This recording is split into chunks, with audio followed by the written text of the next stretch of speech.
tardes. Ante todo agradecer la invitación para poder estar tarde con vosotros y explicar un poquito en qué consiste la fisioterapia, qué es la fisioterapia, porque creo que se habla con fisioterapia un poco, un nombre un poco general, global, pero tampoco está muy claro qué tipo de fisioterapia hay que hacer o qué ejercicios son los más recomendables, sobre todo tratando la esclerosis múltiple, cómo podemos organizar la rehabilitación en esclerosis múltiple desde el punto de la fisioterapia.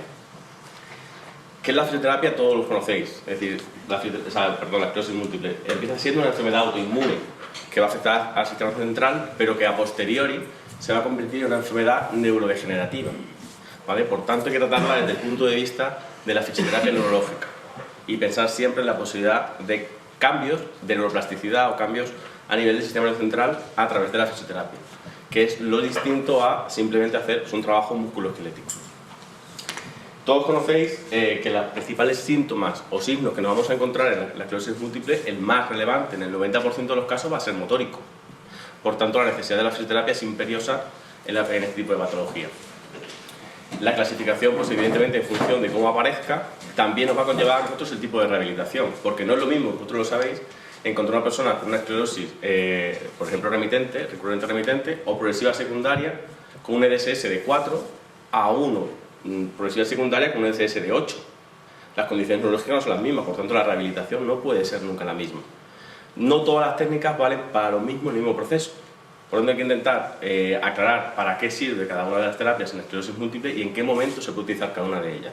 Una persona con una esclerosis progresiva primaria, con varios años de evolución, evidentemente todas las tareas centradas en las actividades básicas de diaria pues no son necesarias porque no se van a poder complementar. Aunque la evidencia científica diga que hay que tirar por esa línea. Ese tipo de paciente tiene esclerosis múltiple, pero no se puede trabajar por ese tipo de línea.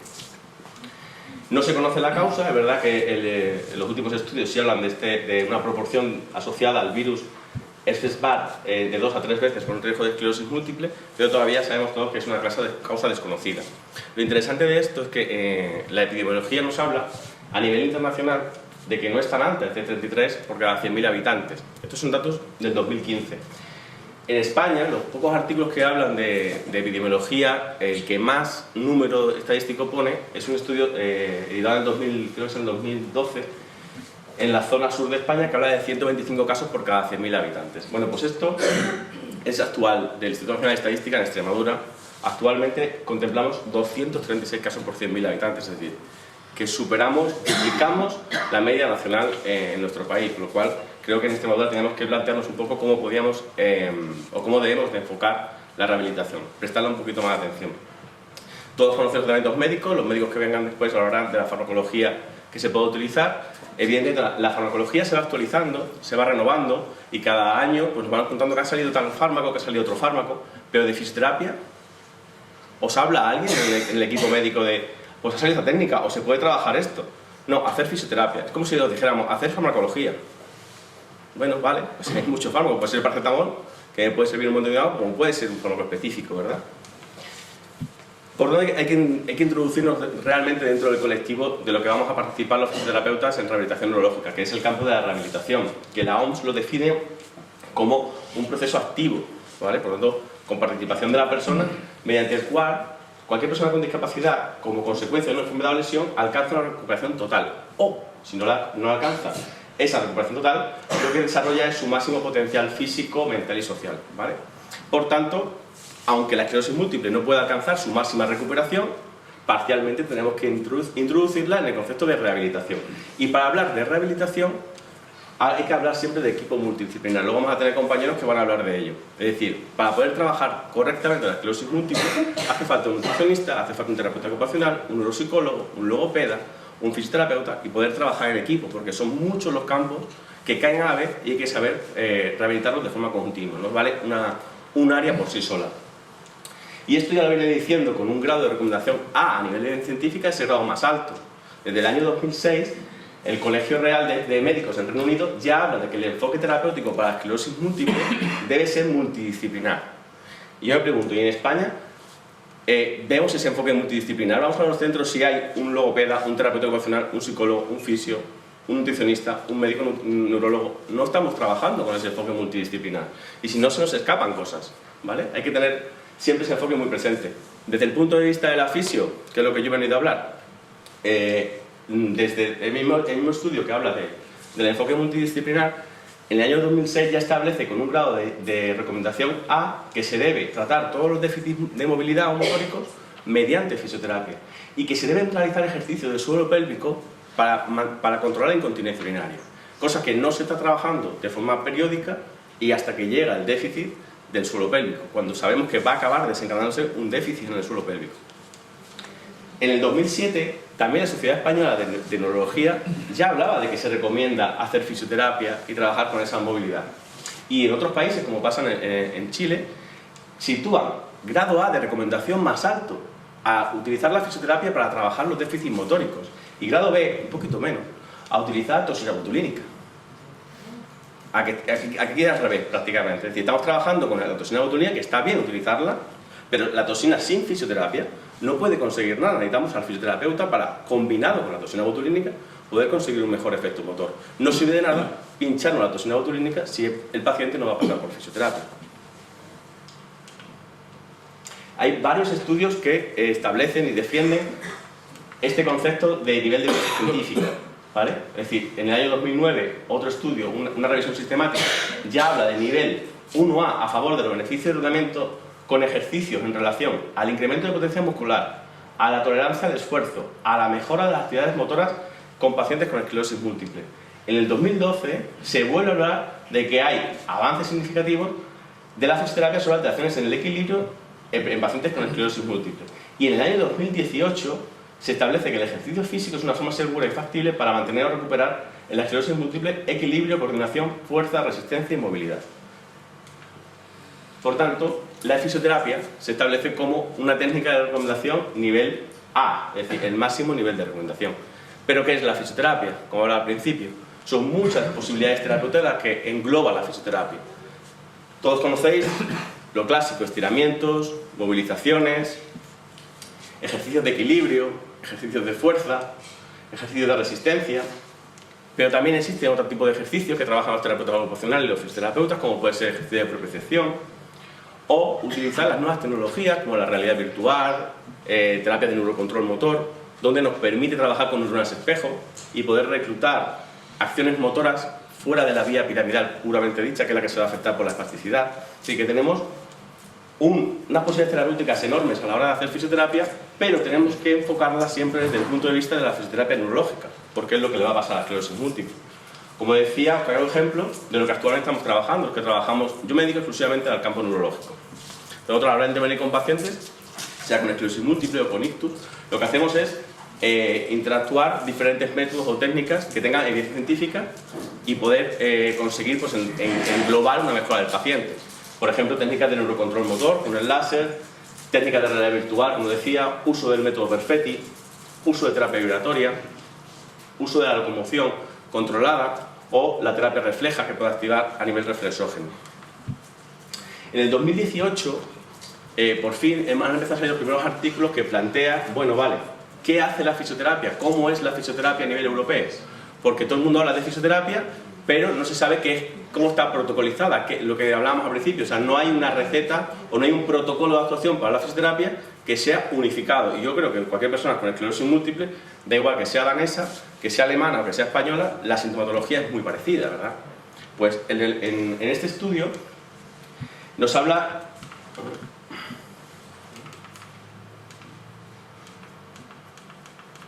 No, se ha comido...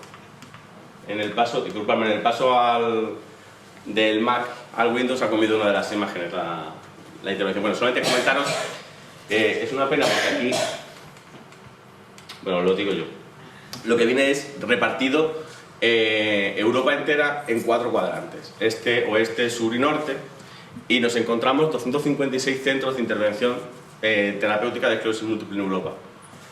Cada uno hace una intervención diferente. Entonces, homogeneizar cómo era la fisioterapia, en este artículo podemos estudiar, es muy complicada. Ellos han intentado diferenciarlo en 4 tipos de centros a la hora de trabajar, centros que fueran muy grandes, donde tuviese como mínimo un fisioterapeuta especialista en neurología. En este era, la mayoría de los centros grandes se trabajaban en esta manera, pero por ejemplo había bastantes centros que trabajaban o ofrecían la fisioterapia neurológica especializada, pero eran todos centros más pequeñitos, donde trabajaban pues, facilitación, inhibición, reflejo neuroproprioceptivo, y había otros dos tipos de centros todavía de menor tamaño, que son los que trabajan con las nuevas tecnologías. Por ejemplo, en el norte de Europa lo que más se trabaja es con nuevas tecnologías, ¿vale? Mientras que en la zona sur de Europa se sigue trabajando más con movilización, estiramientos, fisioterapia asistida o activa asistida. Este tipo de intervenciones nos centraba, por tanto, en 6 modelos diferentes de técnicas. Aquellas que son o que se basan en la facilitación neuromuscular, la propiocepción y la inhibición, aquellas que se basan solamente en la actividad física como entrenamiento, los grupos de reentrenamiento de control motor y los basados en intervenciones tecnológicas y reentrenamiento basado en tareas. Así se clasificarían todas las posibles técnicas terapéuticas que tenemos en fisioterapia para intervenir con esclerosis múltiple. Es decir, como veis, hay muchísimas posibles técnicas de fisioterapia para trabajar con esclerosis múltiple. La cosa es que no está estudiada una por una con un mismo modelo donde digamos, bueno, pues vamos a coger un mismo patrón de pacientes con una EDSS, pongamos de 3 a 7 y vamos a trabajar con esa técnica con un grupo control y un grupo tratamiento, sino que cada región de Europa, en función de su experiencia, en función de su cultura, accede a una determinada técnica. Y si aquí no había hasta hace tiempo, hasta hace relativamente poco tiempo, esos centros de esclerosis múltiple más especializados, pues no había acceso posiblemente a muchas de las técnicas específicas que se estaban utilizando en otras partes de Europa. En base a esto, otro artículo, también en el 2018, nos está hablando que la rehabilitación ha sido intensamente debatida en los últimos años. Y de hecho ahora con el tema de la pseudociencia pues todavía estamos ahí con mayor debate entre nosotros. Lo que tenemos que conseguir es evidenciar qué se puede hacer realmente con los pacientes, en este caso con esclerosis múltiple, pero evidenciarlo con grupo control, grupo de tratamiento y poder observar en el ensayo clínico si realmente las técnicas son eficaces o no son eficaces, o si nos quedamos trabajando como hasta ahora esa movilización, estiramiento que sabemos que mejora, ojo, que tiene un nivel de evidencia A, es decir, que la fisioterapia mejora sin estar controlada o especializada, ¿vale? Pero tenemos que tener presente los últimos avances en neurociencia, es decir, los conocimientos sobre neuroplasticidad que están apareciendo, la capacidad de comprensión de estos avances de factores neurotróficos, como pueden ser afectación al sistema de memoria, función ejecutiva, atención. Tenemos que incluir todo el sistema nervioso dentro de la neurorehabilitación. Cuando trabajamos con fisioterapia, no es trabajar simplemente el movimiento, sino hay que trabajar la cognición para el movimiento. Utilizando trabajo, por ejemplo, de atención focalizada o atención dividida, puedo trabajar campo motor, ¿vale? Pero para eso tenemos que tener previamente un conocimiento de la neurorehabilitación. Hay una discusión, por tanto, actual sobre esos modelos de control motor. Unos hablan de una reeducación muscular, con biofeedback, entrenamiento aeróbico, fortalecimiento muscular, más o menos es lo que yo creo que casi todos han hecho en sus respectivos centros de esclerosis múltiple. Pero luego otros modelos hablan de la facilitación neuroterapéutica, locomoción refleja, Bruton, Roth, Bobat, FNP, o otros que hablan de enfoques orientados a tareas.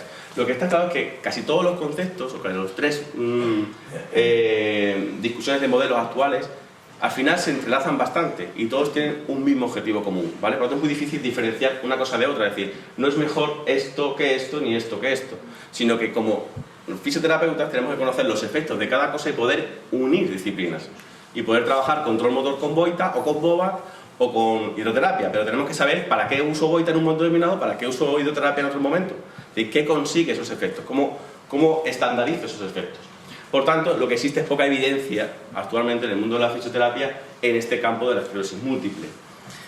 Yo, personalmente, aprovecho esta posición para traer mis estudios de investigación. El año pasado terminé el estudio de investigación con esclerosis múltiple aquí en Extremadura, utilizando una de esas técnicas que sí se utilizaban mucho en el este con buena evidencia científica, pero que no estaban utilizándose en España, que era la terapia de locomoción refleja o terapia Boita, que es una terapia descubierta en neuropediatría, inicialmente para trabajar con parálisis cerebral, pero lo interesante es que es una terapia que activa patrones de locomoción refleja, por lo tanto activa circuitos motores que son a nivel subcortical y cortical.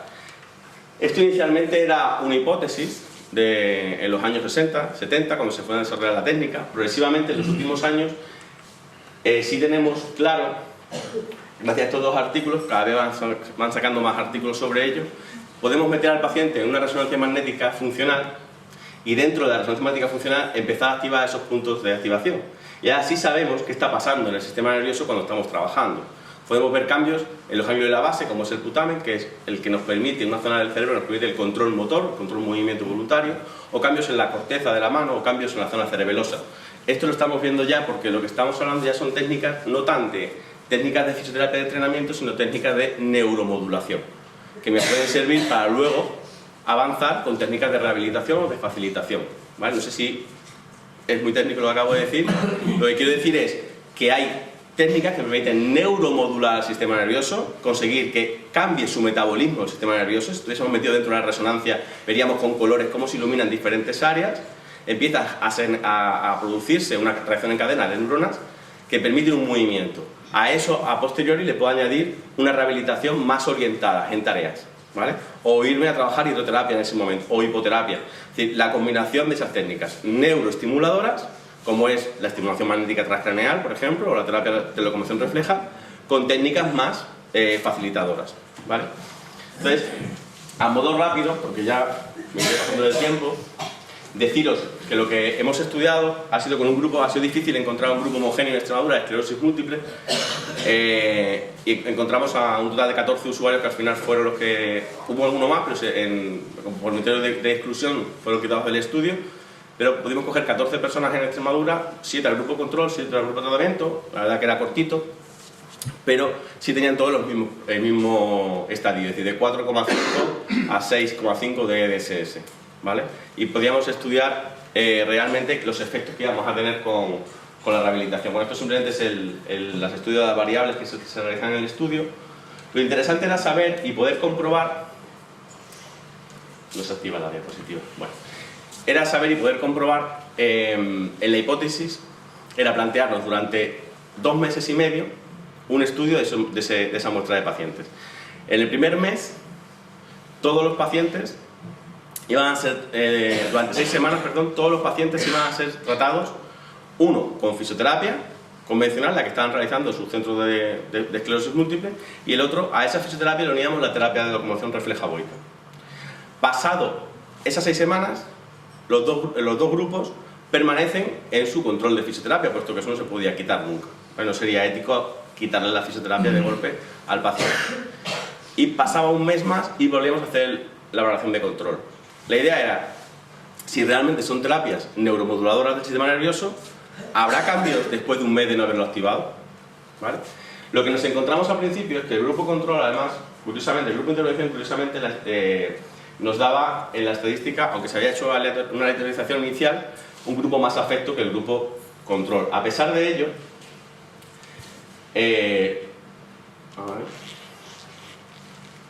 los grupos controles sí tenían relevancia o significancia entre las mejoras en el equilibrio y las mejoras en la velocidad de la marcha, y los grupos de tratamiento solo mejoraban en la velocidad.